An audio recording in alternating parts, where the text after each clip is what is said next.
ਸ਼੍ਰੀ ਵਾਹਿਗੁਰੂ ਸਾਹਿਬ ਜੀ।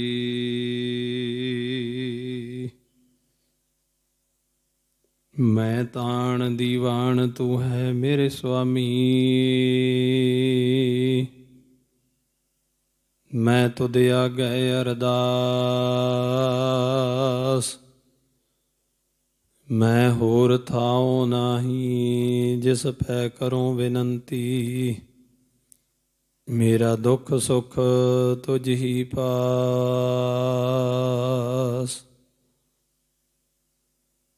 ਬਾਣੀ ਗੁਰੂ ਗੁਰੂ ਹੈ ਬਾਣੀ, ਵਿੱਚ ਬਾਣੀ ਅੰਮ੍ਰਿਤ ਸਾਰੇ। ਗੁਰਬਾਣੀ ਕਹੈ ਸੇਵਕ ਜਨ ਮਾਨੈ, ਪਰਤਖ ਗੁਰੂ ਨਿਸਤਾਰੇ।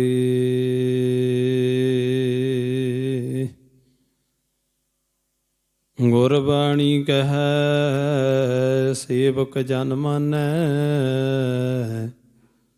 ਪਰਤਖ ਗੁਰੂ ਨਿਸਤਾਰੇ।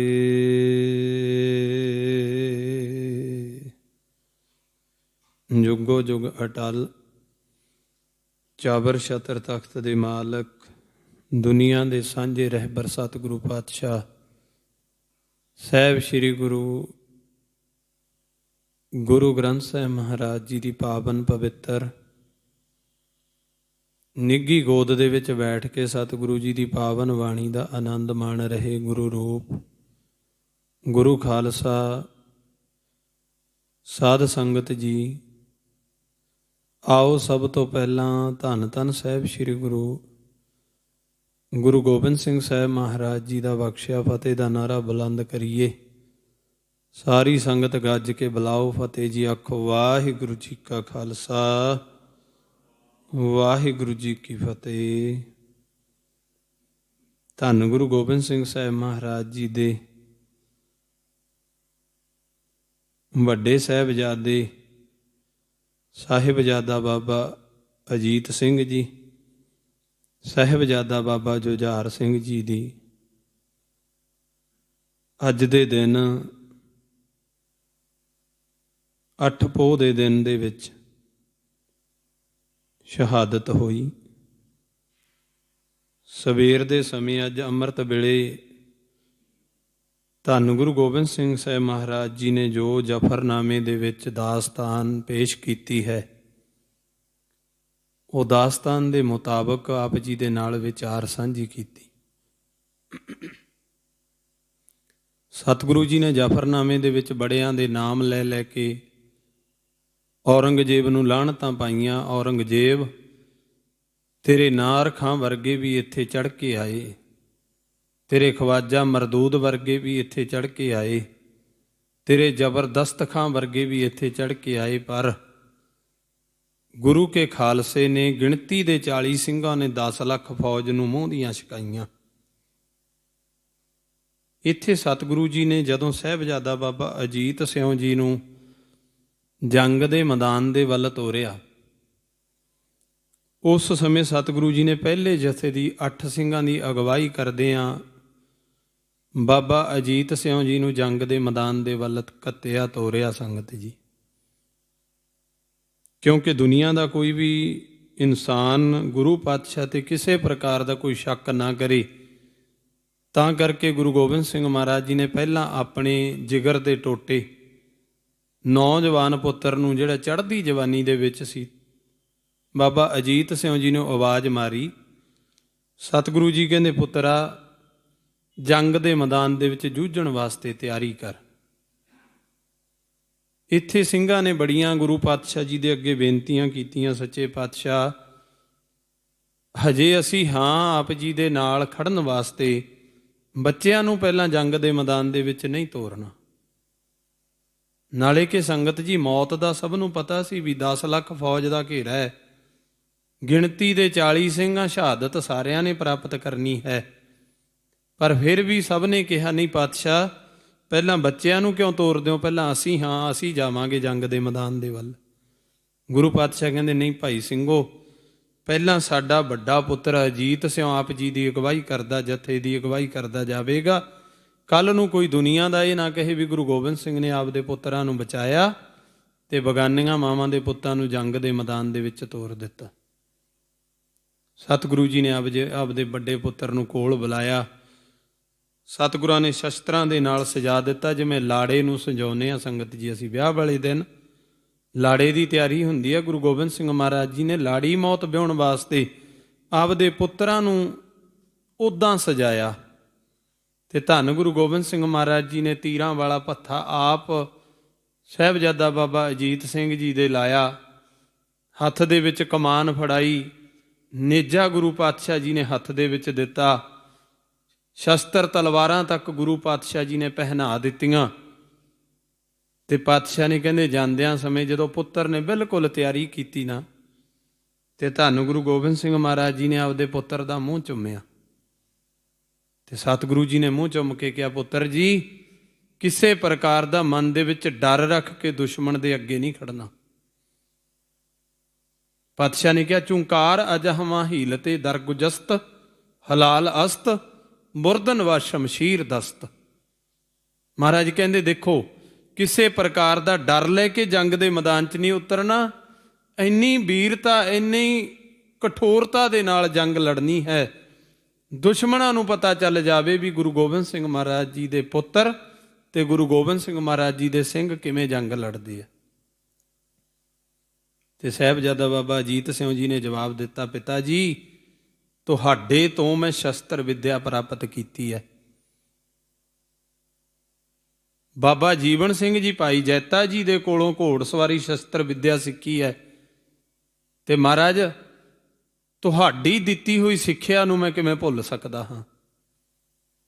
ਤੇ ਸਤਿਗੁਰਾਂ ਨੇ ਫਿਰ ਇੱਥੇ ਸਿੰਘਾਂ ਨੂੰ 8 ਸਿੰਘਾਂ ਦਾ ਜੱਥਾ ਤਿਆਰ ਕਰਕੇ ਬਾਬਾ ਅਜੀਤ ਸਿੰਘ ਜੀ ਨੂੰ ਜੰਗ ਦੇ ਮੈਦਾਨ ਦੇ ਵੱਲ ਸਿੰਘਾਂ ਦੇ ਨਾਲ ਤੋਰ ਦਿੱਤਾ। ਕਿਹੋ ਜਿਹਾ ਮਨ ਦਿਲ ਹੋਵੇਗਾ ਸੰਗਤ ਜੀ, ਜਿਹਨੇ ਆਪਦੇ ਪੁੱਤਰ ਨੂੰ ਚੜ੍ਹਦੀ ਜਵਾਨੀ ਦੇ ਵਿੱਚ ਪੁੱਤਰ ਹੈ ਉਹਨੂੰ ਜੰਗ ਦੇ ਮੈਦਾਨ ਦੇ ਵੱਲ ਤੋਰ ਦਿੱਤਾ, 10 ਲੱਖ ਫੌਜ ਦੇ ਵਿੱਚ ਭੇਜ ਦਿੱਤਾ। ਇਹ ਵੀ ਪਤਾ ਹੈ ਕਿ ਜਦੋਂ 10 ਲੱਖ ਦੇ ਵਿੱਚ ਗਿਣਤੀ ਦੇ 8 ਜਾਣਗੇ, ਜਿਉਂਦਿਆਂ ਕਿਸੇ ਨੇ ਨਹੀਂ ਆਉਣਾ ਸੰਗਤ ਜੀ। ਤੇ ਗੁਰੂ ਪਾਤਸ਼ਾਹ ਜੀ ਦੇ ਪੁੱਤਰ ਨੇ ਕਹਿੰਦੇ ਇੰਨੀ ਦਲੇਰੀ ਦੇ ਨਾਲ ਜੰਗ ਲੜੀ। ਜਦੋਂ ਸ਼ਾਂਖ ਪਾਟੀ ਨਾ, ਮੈਂ ਸਵੇਰੇ ਵੀ ਵਿਚਾਰ ਕੀਤੀ ਸੀ, ਨੇਜੇ ਦਾ ਜਦੋਂ ਦਸਤਾ ਟੁੱਟਿਆ, ਜਿਹਨੂੰ ਅਸੀਂ ਹੱਥਾ ਕਹਿ ਸਕਦੇ ਹਾਂ, ਉਸ ਸਮੇਂ ਸਾਹਿਬਜ਼ਾਦਾ ਬਾਬਾ ਅਜੀਤ ਸਿੰਘ ਜੀ ਨੇ ਨੇਜੇ ਦੇ ਟੁੱਟੇ ਹੋਏ ਦਸਤੇ ਦੇ ਨਾਲ ਵੀ 1-2 ਨੂੰ ਮਾਰ ਮੁਕਾਇਆ ਤੇ ਉਸ ਨੂੰ ਪਾਸੇ ਛੱਡ ਦਿੱਤਾ, ਦੁਸ਼ਮਣ ਦੀ ਹਿੱਕ ਦੇ ਵਿੱਚ ਗੱਡ ਕੇ। ਫਿਰ ਨਾਲ ਦੀ ਨਾਲ ਲਸ਼ਕ ਦੀ ਤਲਵਾਰ ਮਿਆਨ ਦੇ ਵਿੱਚੋਂ ਕੱਢੀ। ਤੇ ਇਤਿਹਾਸ ਦੇ ਵਿੱਚ ਲਿਖਿਆ, ਕਹਿੰਦੇ ਸਾਹਿਬਜ਼ਾਦਾ ਬਾਬਾ ਅਜੀਤ ਸਿੰਘ ਜੀ ਇੰਨੀ ਦਲੇਰੀ ਤੇ ਵੀਰਤਾ ਦੇ ਨਾਲ ਲੜੇ, ਜਦੋਂ ਤਲਵਾਰ ਵਾਹੁੰਦੇ ਸੀ ਤੇ 4-4 ਸਿਰ ਇਕੱਠੇ ਲਾਉਂਦੇ ਸੀ ਇੱਕ ਵਾਰ ਦੇ ਨਾਲ। ਦੁਸ਼ਮਣ ਇੱਕ ਵਾਰ ਜੰਗ ਦੇ ਮੈਦਾਨ ਦੇ ਵਿੱਚ ਬਾਬਾ ਅਜੀਤ ਸਿੰਘ ਜੀ ਨੂੰ ਇਕੱਲੇ ਨੂੰ ਛੱਡ ਕੇ ਪਿੱਛੇ ਹਟ ਗਏ ਸੀ। ਫਿਰ ਸੰਗਤ ਜੀ ਇੱਧਰੋਂ ਜ਼ਬਰਦਸਤ ਖਾਂ ਜਿਹੜਾ ਸੂਬੇਦਾਰ ਸੀ ਫੌਜ ਦਾ, ਕਿਉਂਕਿ 2 ਤੇ ਗੁਰੂ ਪਾਤਸ਼ਾਹ ਨੇ ਮੌਤ ਦੇ ਘਾਟ, ਇੱਕ ਤੇ ਉਤਾਰ ਦਿੱਤਾ, ਇੱਕ ਦੌੜ ਗਿਆ, ਛੱਡ ਕੇ ਭੱਜ ਗਿਆ ਸੀ ਮੈਦਾਨ ਨੂੰ। ਉਹਨਾਂ ਦੇ ਨਾਂ ਇਹ ਹੈ ਜਫਰਨਾਮੇ ਦੇ ਵਿੱਚ, ਮਹਾਰਾਜ ਜੀ ਨੇ ਨਾਹਰ ਖਾਂ ਤੇ ਖਵਾਜਾ ਮਰਦੂਦ ਦੋਨਾਂ ਦੇ ਨਾਮ ਲਿਖੇ ਹੈ। ਮਹਾਰਾਜਾ ਔਰੰਗਜ਼ੇਬ ਨੂੰ ਕਹਿੰਦੇ ਤੇਰਾ ਨਾਹਰ ਖਾਂ ਆਇਆ ਸੀ, ਉਹਨੂੰ ਮੈਂ ਇੱਕੋ ਤੀਰ ਦੇ ਨਾਲ ਪਾਰ ਬੁਲਾਤਾ। ਦੂਸਰਾ ਆਇਆ ਸੀ ਖਵਾਜਾ ਮਰਦੂਦ, ਜੇ ਮਰਦਾਂ ਦੇ ਵਾਂਗ ਆਉਂਦਾ ਤੇ ਦੱਸ ਦਿੰਦਾ ਵੀ ਕਿਵੇਂ ਜੰਗ ਦੇ ਮੈਦਾਨ 'ਚ ਲੜਿਆ ਜਾਂਦਾ। ਮਹਾਰਾਜ ਜੀ ਕਹਿੰਦੇ ਪਰ ਉਹ ਮਰਦ ਨਹੀਂ ਸੀ, ਉਹ ਕਿੰਨਰ ਸੀ। ਸਤਿਗੁਰੂ ਜੀ ਨੇ ਕਿਹਾ ਖੁਸਰੇ ਦੀ ਆਵਾਜ਼। ਮਹਾਰਾਜ ਕਹਿੰਦੇ ਉਹਨੇ ਖੁਸਰਿਆਂ ਵਾਲੇ ਕੰਮ ਕੀਤੇ। ਮਹਾਰਾਜ ਕਹਿੰਦੇ ਉਹ ਜੰਗ ਦੇ ਮੈਦਾਨ ਨੂੰ ਛੱਡ ਕੇ ਭੱਜ ਗਿਆ, ਜੇ ਮਰਦਾਂ ਵਾਂਗ ਆਉਂਦਾ ਤੇ ਮੈਂ ਉਹਨੂੰ ਵੀ ਦੱਸਦਾ ਵੀ ਕਿਵੇਂ ਜੰਗ ਦੇ ਮੈਦਾਨ 'ਚ ਗਾਟਾ ਲਾਹੀਦਾ। ਉਹ ਦੋਨਾਂ ਦੇ ਨਾਂ ਗੁਰੂ ਜੀ ਨੇ ਕਿਹਾ। ਫਿਰ ਤੀਜਾ ਜ਼ਬਰਦਸਤ ਖਾਂ ਜੀ ਦਾ ਨਾਂ, ਉਹ ਸੰਗਤ ਜੀ ਉਹਨੇ ਆਵਾਜ਼ ਦਿੱਤੀ, ਪਿੱਛੋਂ ਖੜੇ ਨੇ, ਕਹਿੰਦਾ ਗੁਰੂ ਗੋਬਿੰਦ ਦਾ ਕੱਲਾ ਪੁੱਤਰ ਹੈ ਜਿਹੜਾ ਇਹ ਜੂਝ ਰਿਹਾ ਹੈ, ਬਾਕੀ ਦੇ ਸਿੰਘ ਬੜਿਆਂ ਨਾਲ ਲੜਦੇ ਸ਼ਹਾਦਤਾਂ ਪ੍ਰਾਪਤ ਕਰ ਚੁੱਕੇ ਸੀ। ਕਹਿੰਦੇ ਇਹਨੂੰ ਐਂ ਇਕੱਲੇ ਨੂੰ ਸੁੰਨਾ ਨਾ ਛੱਡੋ, ਪਿੱਛੇ ਨਾ ਹਟੋ, ਇਕੱਠੇ ਜਾ ਕੇ ਇਹਦੇ ਤੇ ਵਾਰ ਕਰੋ ਤੇ ਇਹਨੂੰ ਜਿਉਂਦੇ ਨੂੰ ਫੜਨਾ। ਤੇ ਸਾਹਿਬਜ਼ਾਦਾ ਬਾਬਾ ਅਜੀਤ ਸਿੰਘ ਜੀ ਦੇ ਹੱਥ ਦੇ ਵਿੱਚ ਲਿਸ਼ਕਦੀ ਤਲਵਾਰ। ਤੇ ਸੰਗਤ ਜੀ ਜਿੰਨੇ ਕੁ ਨੇੜੇ ਲੱਗਦੇ ਸੀ ਇੰਨਾ ਤੇਜ਼ ਵਾਰ ਕਰਦੇ ਰਹੇ, ਕਿਸੇ ਨੂੰ ਨੇੜੇ ਨਾ ਲੱਗਣ ਦਿੱਤਾ। ਪਰ ਦੁਸ਼ਮਣਾਂ ਨੇ ਫਿਰ ਵੀ ਕਾਇਰਤਾ ਦਿਖਾਈ ਇੱਥੇ, ਕਾਇਰਤਾ ਦਿਖਾਉਂਦਿਆਂ ਬਾਬਾ ਅਜੀਤ ਸਿੰਘ ਦੇ ਪਿੱਛੇ ਤੋਂ ਤੀਰ ਦਾ ਵਾਰ ਕੀਤਾ। ਜਦੋਂ ਪਿੱਛੇ ਤੋਂ ਵਾਰ ਹੋਇਆ ਤੇ ਸਰੀਰ ਨੂੰ ਵਿੱਚ ਦੀ ਪਾਰ ਕਰਦਾ ਤੀਰ ਲੰਘ ਗਿਆ ਸੰਗਤ ਜੀ। ਹੁਣ ਇੱਕ ਤੇ ਜ਼ਖਮ ਹੋ ਗਿਆ ਸਰੀਰ ਤੇ, ਪਹਿਲਾਂ ਹੀ ਜ਼ਖਮ ਬੜੇ ਹੈ, ਕਿਉਂਕਿ ਜੰਗ ਦੇ ਮੈਦਾਨ 'ਚ ਲੜਦਿਆਂ ਤਲਵਾਰਾਂ ਨੇਜਾਂ ਦੇ ਜ਼ਖਮ ਬੜੇ ਹੋਏ ਸੀ ਪਹਿਲਾਂ ਹੀ, ਪਰ ਉਹ ਅੰਦਰ ਸੀਨੇ ਵਿੱਚ ਦੀ ਪਾਰ ਨਹੀਂ ਹੋਏ ਸੀ। ਤੇ ਇਹ ਤੀਰ ਵਾਲਾ ਜਦੋਂ ਵਾਰ ਹੋਇਆ ਸੀਨੇ ਵਿੱਚ ਦੀ ਪਾਰ ਹੋ ਗਿਆ ਨਾ, ਫਿਰ ਦੁਸ਼ਮਣਾਂ ਨੇ ਅੰਨ੍ਹੇਵਾਹ ਤੀਰ ਚਲਾ ਦਿੱਤੇ ਸਾਹਿਬਜ਼ਾਦਾ ਬਾਬਾ ਅਜੀਤ ਸਿੰਘ ਜੀ ਤੇ। ਤੇ ਕਹਿੰਦੇ ਜਦੋਂ ਦਰਬਾਰ ਮੌਲਾ ਅਖਬਾਰ ਛਪਦਾ ਹੁੰਦਾ ਸੀ ਔਰੰਗਜ਼ੇਬ ਦੇ ਦਰਬਾਰ ਦੇ ਵਿੱਚ, ਉਦੋਂ ਉਹਦੇ ਰਾਜ ਵਿੱਚ ਦਰਬਾਰ ਮੌਲਾ ਅਖਬਾਰ, ਉਸ ਅਖਬਾਰ ਦੇ ਵਿੱਚ ਬਾਅਦ ਦੇ ਵਿੱਚ ਲਿਖਿਆ, ਕਹਿੰਦੇ ਸ਼ਾਇਰ ਕਹਿੰਦੇ 392 ਜ਼ਖਮ ਬਾਬਾ ਅਜੀਤ ਸਿੰਘ ਜੀ ਦੇ ਸਰੀਰ ਤੇ ਸੀ। ਜਦੋਂ ਬੀਬੀ ਸ਼ਰਨ ਕੌਰ ਨੇ ਉਹਨਾਂ ਦਾ ਕਈ ਦਿਨਾਂ ਦੇ ਬਾਅਦ ਸੰਸਕਾਰ ਕੀਤਾ। ਬੀਬੀ ਸ਼ਰਨ ਕੌਰ ਦੀ ਇਹ ਸਭ ਤੋਂ ਵੱਡੀ ਦਲੇਰੀ ਬਹਾਦਰੀ ਸੀ। ਉਹਨਾਂ ਨੇ ਸਾਰੇ ਦੇ ਸਾਰੇ ਸਿੰਘ ਜਿੰਨੇ ਵੀ 32 ਲਿਖਿਆ ਇਤਿਹਾਸ ਦੇ ਵਿੱਚ, ਗਿਣਤੀ ਦੇ 3 ਬਾਅਦ ਦੇ ਵਿੱਚ, ਤੇ 4 ਗੁਰੂ ਪਾਤਸ਼ਾਹ ਜੀ ਦੇ ਨਾਲ ਨਿਕਲ ਚੁੱਕੇ ਸੀ। ਇਹਨਾਂ ਦੇ ਵਿੱਚੋਂ 32 ਨੇ ਸ਼ਹਾਦਤ ਪਹਿਲਾਂ ਪ੍ਰਾਪਤ ਕਰ ਲਈ ਸੀ। ਉਹਨਾਂ 32 ਦੇ 32 ਤੇ 3 ਜਿਹੜੇ ਬਾਅਦ ਦੇ ਵਿੱਚ ਭਾਈ ਸੰਗਤ ਸਿੰਘ ਜੀ ਵਰਗੇ ਹੋਏ ਆ ਨਾ, ਇਹਨਾਂ ਦੀ ਸ਼ਹਾਦਤ ਬਾਅਦ 'ਚ ਹੋਈ ਹੈ ਜਦੋਂ ਗੁਰੂ ਜੀ ਨੇ ਕਿਲ੍ਹਾ ਛੱਡ ਦਿੱਤਾ, ਗੜ੍ਹੀ ਛੱਡ ਦਿੱਤੀ ਸੀ। ਉਹਨਾਂ ਸਾਰਿਆਂ ਦੇ ਸਰੀਰਾਂ ਨੂੰ ਇਕੱਠਿਆਂ ਕਰਕੇ ਬੀਬੀ ਸ਼ਰਨ ਕੌਰ ਨੇ ਇਹਨਾਂ ਸਾਰਿਆਂ ਨੂੰ ਇੱਕੋ ਥਾਂ ਤੇ ਰੱਖ ਕੇ ਸਭ ਦੇ ਸਿਰਾਂ ਦਾ ਸੰਸਕਾਰ ਕੀਤਾ ਸੀ ਕਈ ਦਿਨਾਂ ਦੇ ਬਾਅਦ। ਤੇ ਦੁਸ਼ਮਣਾਂ ਨੇ ਲਿਖਿਆ, ਦਰਬਾਰ ਮੌਲਾ ਅਖਬਾਰ ਦੇ ਵਿੱਚ ਲਿਖਿਆ ਸੀ, ਕਹਿੰਦੇ 392 ਫੱਟ ਸਾਹਿਬਜ਼ਾਦਾ ਬਾਬਾ ਅਜੀਤ ਸਿੰਘ ਦੇ ਸਰੀਰ ਤੇ ਸੀ। ਤੇ ਫਿਰ ਗੁਰੂ ਗੋਬਿੰਦ ਸਿੰਘ ਮਹਾਰਾਜ ਜੀ ਨੇ ਜਦੋਂ ਘੋੜੇ ਤੋਂ ਥੱਲੇ ਡਿੱਗਦਿਆਂ ਆਪਦੇ ਪੁੱਤਰ ਨੂੰ ਦੇਖਿਆ, ਮਹਾਰਾਜ ਜੀ ਨੇ ਇੱਕ ਬਚਨ ਬੋਲਿਆ। ਸਤਿਗੁਰੂ ਜੀ ਕਹਿੰਦੇ, ਸ਼ਾਬਾਸ਼ ਪਿਸਰ ਖੂਬ ਦਲੇਰੀ ਸੇ ਲੜੇ ਹੋ। ਮਹਾਰਾਜ ਕਹਿੰਦੇ ਜਿਉਂਦਾ ਵਸਦਾ ਰਹਿ ਪੁੱਤਰਾ, ਸ਼ਾਬਾਸ਼ ਤੇਰੇ। ਸਤਿਗੁਰੂ ਕਹਿੰਦੇ ਬੜੀ ਦਲੇਰੀ ਦੇ ਨਾਲ ਲੜਿਆ। ਨਾਲ ਦੀ ਨਾਲ ਕਹਿੰਦੇ, ਹਾਂ ਕਿਉਂ ਨਾ ਹੋਤੇ ਗੋਬਿੰਦ ਕੇ ਫਰਜ਼ੰਦ ਬੜੇ ਹੋ। ਕਹਿੰਦੇ ਤੁਸੀਂ ਵੱਡੇ ਪੁੱਤਰ ਸੀ ਗੋਬਿੰਦ ਦੇ, ਮੇਰੇ ਵੱਡੇ ਪੁੱਤਰ ਸੀ, ਲੜਦੇ ਵੀ ਕਿਉਂ ਨਾ ਇੰਨੀ ਵੀਰਤਾ ਦੇ ਨਾਲ, ਤੁਹਾਡੇ ਤੇ ਮੈਨੂੰ ਭਰੋਸਾ ਸੀ। ਮਹਾਰਾਜ ਕਹਿੰਦੇ ਫਿਰ ਸੰਗਤ ਜੀ ਜਦੋਂ ਇੱਕ ਇਸ ਸੰਸਾਰ ਦੇ ਵਿੱਚੋਂ ਗਿਆ ਨਾ, ਘੋੜੇ ਤੋਂ ਥੱਲੇ ਡਿੱਗੇ, ਸ਼ਹਾਦਤ ਹੋਈ, ਦੁਸ਼ਮਣਾਂ ਨੇ ਫਿਰ ਡਿੱਗੇ ਹੋਇਆਂ ਤੇ ਬੜੇ ਵਾਰ ਕੀਤੇ ਆ। ਫਿਰ ਦੂਸਰੇ ਪੁੱਤਰ ਦਾ ਖੂਨ ਖੌਲਿਆ। ਧੰਨ ਗੁਰੂ ਗੋਬਿੰਦ ਸਿੰਘ ਮਹਾਰਾਜ ਜੀ ਦੇ ਦੂਜੇ ਪੁੱਤਰ ਸਾਹਿਬਜ਼ਾਦਾ ਬਾਬਾ ਜੁਝਾਰ ਸਿੰਘ ਜੀ। ਇੱਥੇ ਸੰਗਤ ਜੀ ਪ੍ਰੋਫੈਸਰ ਪੂਰਨ ਸਿੰਘ ਜੀ ਨੇ ਲਿਖਿਆ, ਕਹਿੰਦੇ ਇਹ ਕੌਮ ਹੀ ਇੱਦਾਂ ਦੀ ਹੈ। ਪ੍ਰੋਫੈਸਰ ਪੂਰਨ ਸਿੰਘ ਜੀ ਨੇ ਨਾ ਪੰਜਾਬ ਕਵਿਤਾ, ਇੱਕ ਪੰਜਾਬ ਕਿਤਾਬ ਛਾਪੀ ਹੈ ਜਿਹਦੇ 'ਚ ਪੰਜਾਬ ਦਾ ਸਾਰਾ ਵਰਣਨ ਕੀਤਾ ਹੋਇਆ। ਉਹ ਕਹਿੰਦੇ ਪੰਜਾਬ ਤੇ ਜਿਹੜੀ ਪੰਜਾਬੀਅਤ ਕੌਮ ਹੈ ਨਾ, ਇਹ ਪੰਜਾਬੀਅਤ ਤੇ ਕੌਮ ਹੀ ਇੱਦਾਂ ਦੀ ਹੈ, ਸਿੱਖ ਕੌਮ ਹੀ ਇੱਦਾਂ ਦੀ ਹੈ। ਕਹਿੰਦੇ ਇਹ ਜੇ ਤਾਂ ਇਹਨਾਂ ਤੇ ਹਮਲਾ ਕਰੋ, ਜੇ ਤਾਂ ਦੁਸ਼ਮਣ ਬਣਾਓ ਇਹਨਾਂ ਨੂੰ, ਫਿਰ ਇਹ ਦੁਸ਼ਮਣੀ ਵੀ ਇੱਦਾਂ ਦੀ ਅਪਣਾਉਂਦੇ ਆ, ਇੱਦਾਂ ਦੀ ਪੂਰਨ ਚੜਾਉਂਦੇ ਆ। ਕਹਿੰਦੇ ਦੁਸ਼ਮਣ ਦੇ ਦਰਵਾਜ਼ੇ ਤੇ ਜਾ ਖੜਦੇ ਆ, ਡਰਦੇ ਨਹੀਂ, ਪਿੱਛੇ ਨਹੀਂ ਹਟਦੇ। ਸਾਹਿਬਜ਼ਾਦਾ ਬਾਬਾ ਅਜੀਤ ਸਿੰਘ ਦਰਵਾਜ਼ੇ ਤੇ ਜਾ ਕੇ ਲਲਕਾਰਿਆ ਸੀ ਦੁਸ਼ਮਣਾਂ ਨੂੰ 10 ਲੱਖ ਫੌਜ ਦੇ ਵਿੱਚ। ਤੇ ਕਹਿੰਦੇ ਜੇ ਇਹਨਾਂ ਨਾਲ ਦੋਸਤੀ ਕਰੋ ਤੇ ਦੂਸਰੇ ਲਈ, ਦੋਸਤ ਦੇ ਲਈ ਆਪਦੀ ਜਾਨ ਵੀ ਨਿਸ਼ਾਵਰ ਕਰ ਦਿੰਦੇ ਆ।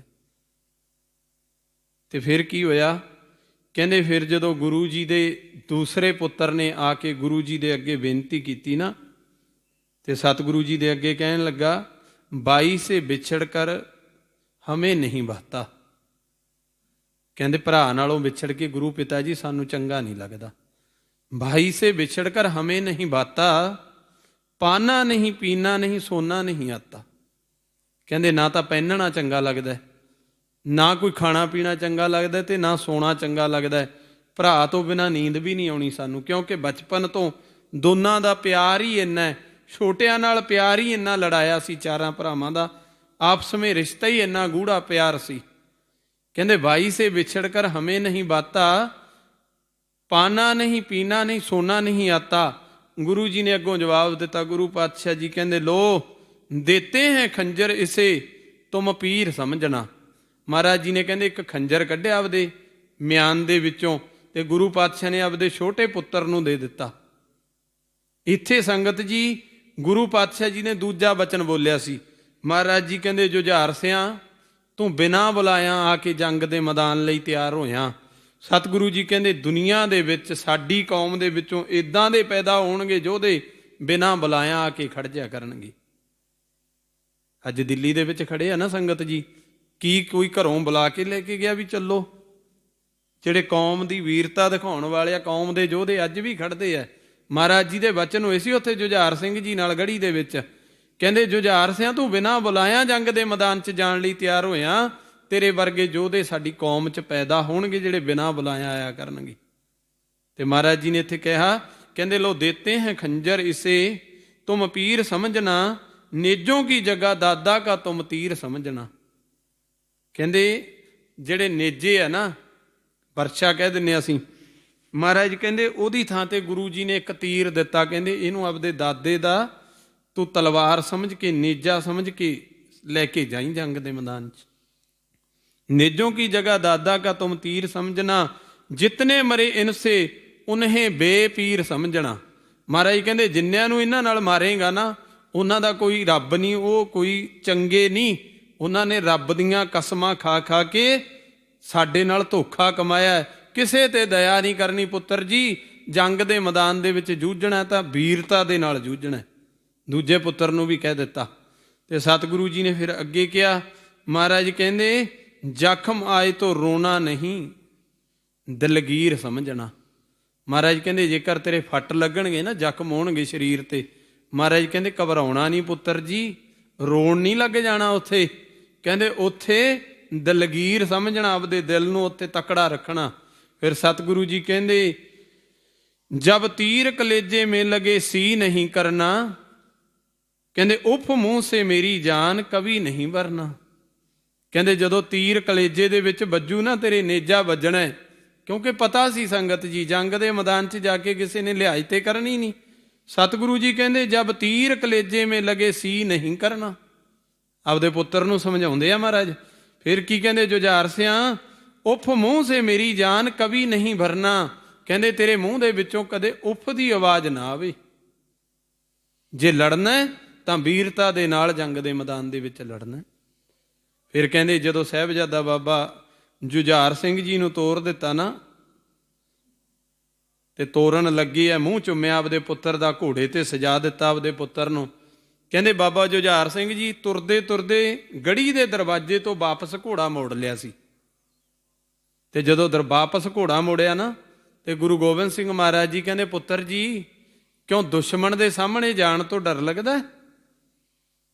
ਬਾਬਾ ਜੁਝਾਰ ਸਿੰਘ ਜੀ ਨੇ ਆਵਾਜ਼ ਦਿੱਤੀ, ਨਹੀਂ ਪਿਤਾ ਜੀ, ਡਰ ਮੇਰੇ ਅੰਦਰ ਕਿਸੇ ਕਿਸਮ ਦਾ ਨਹੀਂ। ਭੈ ਕਾਹੂ ਕੋ ਦੇਤ ਨਹਿ ਪੈਮਾਨਤ ਆਨ।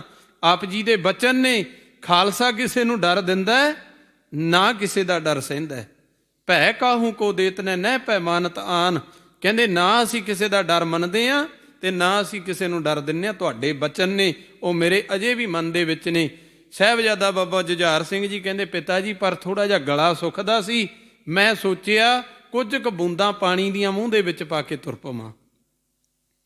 ਤੇ ਗੁਰੂ ਗੋਬਿੰਦ ਸਿੰਘ ਮਹਾਰਾਜ ਜੀ ਕਹਿੰਦੇ ਨਹੀਂ ਪੁੱਤਰ ਜੀ, ਪਾਣੀ ਮਿਲੂਗਾ ਤੁਹਾਨੂੰ ਸੱਚਖੰਡ ਦੇ ਵਿੱਚ ਮਿਲੂਗਾ, ਇੱਥੇ ਪਾਣੀ ਦੀ ਬੂੰਦ ਨਹੀਂ ਲੈਣੀ। ਸਤਿਗੁਰੂ ਕਹਿੰਦੇ ਜੇ ਪਿਆਸ ਬੁਝਾਉਣੀ ਹੈ ਤਾਂ ਦੁਸ਼ਮਣ ਦੇ ਖੂਨ ਨਾਲ ਬੁਝਾ ਜਾ ਕੇ। ਕੋਈ ਹੋਵੇਗਾ ਇਹੋ ਜਿਹਾ ਪਿਤਾ ਜਿਹੜਾ ਆਪਦੇ ਪੁੱਤ ਨੂੰ ਕਹਿੰਦਾ ਨਹੀਂ ਪਾਣੀ ਨਹੀਂ ਮੂੰਹ ਦੇ ਵਿੱਚ ਪਾਉਣਾ। ਸਤਿਗੁਰੂ ਕਹਿੰਦੇ ਪਾਣੀ ਮਿਲੇਗਾ ਤੈਨੂੰ, ਤੇਰੇ ਭਰਾ ਕੋਲ ਜਾ ਕੇ ਮਿਲੇਗਾ, ਉਹ ਉਡੀਕ ਰਿਹਾ ਤੈਨੂੰ। ਕਹਿੰਦੇ ਜੇ ਕਿਤੇ ਪਿਆਸ ਬੁਝਾਉਣੀ ਵੀ ਹੈ ਤਾਂ ਦੁਸ਼ਮਣ ਦੇ ਖੂਨ ਦੇ ਨਾਲ ਬੁਝਾਉਣੀ ਹੈ ਜਾ ਕੇ ਜੰਗ ਦੇ ਮੈਦਾਨ 'ਚ। ਤੇ ਫਿਰ ਸਤਿਗੁਰੂ ਜੀ ਨੇ ਅਗਲਾ ਬਚਨ ਬੋਲਿਆ। ਮਹਾਰਾਜ ਕਹਿੰਦੇ ਵਾਹਿਗੁਰੂ ਅਬ ਜੰਗ ਕੀ ਹਿੰਮਤ ਤੁਮੇ ਬਖਸ਼ੇ। ਪਰਮਾਤਮਾ ਤੇਰੇ ਤੇ ਰਹਿਮਤ ਕਰੇ, ਤੇਰੇ ਤੇ ਕਿਰਪਾ ਕਰੇ, ਤੈਨੂੰ ਜੰਗ ਦੇ ਮੈਦਾਨ 'ਚ ਜੂਝਣ ਦੀ ਹਿੰਮਤ ਬਖਸ਼ੇ। ਕਹਿੰਦੇ ਪਿਆਸੇ ਹੋ ਜਾਤ ਜਾਮੇ ਸ਼ਹਾਦਤ ਤੁਮੇ ਬਖਸ਼ੇ। ਕਹਿੰਦੇ ਜੇ ਪਿਆਸੇ ਹੋ ਨਾ ਤਾਂ ਗੁਰੂ ਤੇਰੇ ਤੇ ਰਹਿਮਤ ਕਰੇ, ਤੈਨੂੰ ਜਾਮੇ ਸ਼ਹਾਦਤ ਬਖਸ਼ ਦੇਵੇ। ਫਿਰ ਸਤਿਗੁਰੂ ਜੀ ਕਹਿੰਦੇ ਲੋ ਜਾਓ ਸੁਧਾਰੋ ਤੁਮੇ ਅੱਲਾ ਕੋ ਸੌਂਪਾ। ਕਹਿੰਦੇ ਜਾ ਫਿਰ ਹੁਣ ਤੁਰ ਜਾ ਪੁੱਤਰਾ, ਤੈਨੂੰ ਮੈਂ ਅੱਲਾ ਨੂੰ ਸੌਂਪ ਦਿੱਤਾ, ਹੁਣ ਜੰਗ ਦੇ ਮੈਦਾਨ ਦੇ ਵਿੱਚ ਜਾ ਕੇ ਆਪਦੀ ਵੀਰਤਾ ਨੂੰ ਦਿਖਾਉਣਾ ਕਰ। ਫਿਰ ਕਹਿੰਦੇ ਮਰ ਜਾਓ ਜਾਂ ਮਾਰੋ ਤੁਮੇ ਅੱਲਾ ਕੋ ਬਖਸ਼ਾ। ਕਹਿੰਦੇ ਜਾਂ ਤਾਂ ਜੰਗ ਦੇ ਮੈਦਾਨ 'ਚ ਮਰ ਜਾਣਾ ਜਾਂ ਦੁਸ਼ਮਣ ਨੂੰ ਮਾਰ ਦੇਣਾ, ਤੈਨੂੰ ਮੈਂ ਅੱਲਾ ਨੂੰ ਸੌਂਪ ਦਿੱਤਾ, ਤੂੰ ਪਰਮੇਸ਼ਰ ਕੋਲ ਜਾ ਹੁਣ।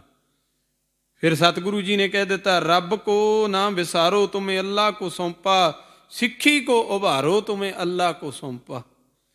ਸਿੱਖੀ ਨੂੰ ਹੋਰ ਉਜਾਗਰ ਕਰਨਾ ਹੈ ਮਹਾਰਾਜ ਕਹਿੰਦੇ, ਵਧਾਉਣਾ ਹੈ, ਉਭਾਰਨਾ ਹੈ।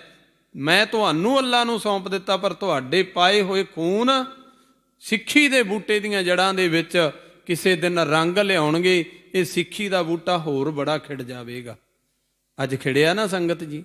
ਆ ਬਾਗ ਫੁਲਵਾੜੀ ਧੰਨ ਗੁਰੂ ਗੋਬਿੰਦ ਸਿੰਘ ਸਾਹਿਬ ਮਹਾਰਾਜ ਜੀ ਦੀ ਹੈ। ਆ ਵਧਿਆ ਹੋਇਆ ਪੰਥ ਗੁਰੂ ਗੋਬਿੰਦ ਸਿੰਘ ਸਾਹਿਬ ਮਹਾਰਾਜ ਜੀ ਦਾ ਹੈ।